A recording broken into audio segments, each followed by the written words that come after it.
going to be learning about square roots. Let's get started. What is a square root? Well, a square root is one of a number's two equal factors. The symbol that we use to represent the square root is called the radical sign. So that's the little sign that you see right there. Let's look at an example. Square root of 9. So when we are talking about two equal factors, that means we are dealing with multiplication. What two numbers, when we multiply them together, will equal 9? So there are two options. We have 3 times 3, that are two equal numbers that multiply to 9, or negative 3 times negative 3. Remember, those two negatives, when you're multiplying them, turn into a positive. So both of those will equal 9. For the most part, since this is pre-algebra, we're going to be dealing with the principal root, and that is when we assume the square root is positive. If there is a negative sign in front of that radical, that will indicate a negative square root. So we'll make it pretty obvious when we are looking for a negative or positive number. Let's look at our example. Okay, we have the square root of 36. So what two factors equal 36 when they are multiplied? I hope you're saying or thinking 6 times 6. 6 times 6 is 36, and they are equal factors. So when we take the square root of 6 times 6, it is just 6. Oh, there is that negative sign that we're talking about. That means our answer will be negative. What two equal factors multiply to 25? I hope you're thinking 5. Okay, so we have negative times the square root of 5 times 5. So the square root of 5 times 5 means that we are pulling out one of those 5s and we're making it negative, so we have a negative 5. Okay, estimating squares. Sometimes we won't have nice little easy squares like that to take that square root from.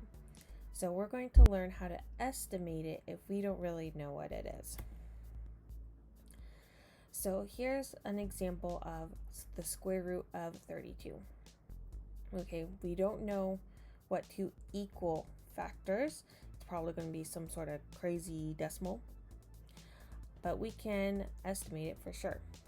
Our first step is to find the perfect square that comes before the integer that we're evaluating. So let's think of a perfect square that comes before 32. Let's see, maybe 5 times 5 is 25, and then 6 times 6 is bigger than 32. So let's stick with 25. And then we need to find the perfect square that comes after the integer. So I kind of already said that when I said 6 times 6 is bigger than 32. 6 times 6 is 36. So that is the number that we'll be using. Now we're going to set this up in like an inequality, because we know that 32 is less than 36 but greater than 25. That is exactly how we're going to write it out. Then I am going to take the square root of each number, and then I'm going to solve. So the square root of 25 is 5. I don't know what the square root of 32 is, but I do know the square root of 36 is 6. So the square root of 32 is somewhere between 5 and 6. And now looking at these original numbers, we have 25, 32, and 36. Does 32 lie closer to 36 or to 25? I hope you're thinking 36. It is a lot closer to 36. So we can assume or estimate that the square root of 32 will be 5 point something closer to to 6 than it is to 5. Perfect squares. What does a perfect square even mean? Is it a square that's perfect? Unfortunately not, but I hope you like my little animation. I worked really hard on that. A perfect square is when an integer is the square of another integer. So 1 times 1 is equal to 1 squared, which is equal to 1. 1 is a perfect square. 2 times 2 is 2 squared, which is equal to 4. So 4 is a perfect square. 8 times 8 is equal to 8 squared, which is equal to 64. So 64 is a perfect square. Hopefully you guys get that. Operations with radicals. So what can we do with these crazy things called radicals? We can add them. Okay, operations with radicals follow the order of operations. So just like it were an exponent or in a group, okay, it's going to follow the same order. We're going to see how this is different. Excuse me. Numbers in parentheses or groups are simplified first, followed by multiplying or dividing.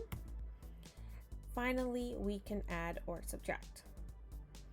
So we have this example of the square root of 9 plus the square root of 25.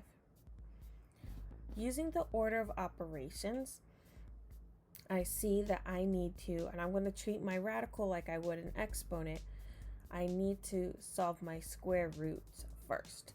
So the square root of 9 is 3 and the square root of 25 is 5. Now that I have the square root of each number in each term, I can add them together. So 3 plus 5 is 8. Let's look at another example. We have the square root of 9 plus 25. You would think that this is the same answer, but let's see what it really is. So following the order of operations, I need to address the numbers in parentheses first. So in the parentheses, I see that I need to add 9 plus 25 first. So 9 plus 25 is equal to 36. So the square root of 36 is 6. 8 does not equal 6. It does not. You can't make 8 equal. It's street math, okay? So we can see that clearly these two examples are not alike. They are not equal. Let's do a little bit more practice.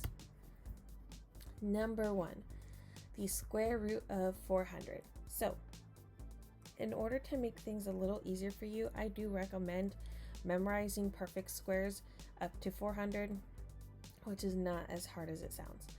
So especially since most of you have up to 12 memorized, right? Like 12 times 12, and then all you have to do is 13 times 13, and then all the way up to 20. So 400 is also equal to 20 times 20. So the square root of 20 times 20 is just 20. The square root of 125. So this looks like something is not a perfect square, so I won't know what it is, but I can estimate it. I need to find a perfect square that comes before 125 and one that comes after 125.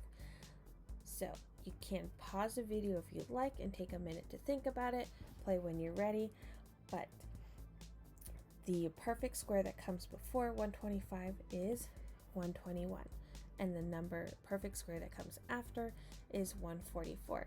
So I can already see that 125 is closer to 121 than it is to 144. So that shows me that whatever number I get will be closer to my first number. Now I need to take the square root of each number. The square root of 121 is 11. The square root of 144 is 12. So the square root of 125 is somewhere between 11 and 12, but like we said earlier, it is closer to 11. Let's look at our second number one. That was a great little typo there. So we have the square root of 240 minus 176. We're going to keep following the order of operations, and so 240 minus 176 is in a group under the radicand. Okay, doesn't really need parentheses there because the radicand kind of wraps it around like a parentheses. So we need to follow that operation first. 240 minus 176 is equal to 64. The square root of 64 is 8. Right, here is another example. My third number one. Isn't that great? I have 3 times the square root of 81 minus the square root of 36. So the first thing I need to do is find out the square root of 81 and the square root of 36. The square root of 81 is 9, and the square root of 36 is 6. Now that I have that, I can rewrite my problem. I'm going to have 3 times, you see I kept my parentheses, 9 minus 6. Simplify even further. 9 minus 6 is 3, so 3 times 3 is 9. So that concludes our lesson for today, and I hope you guys enjoy that video and have a very blessed day.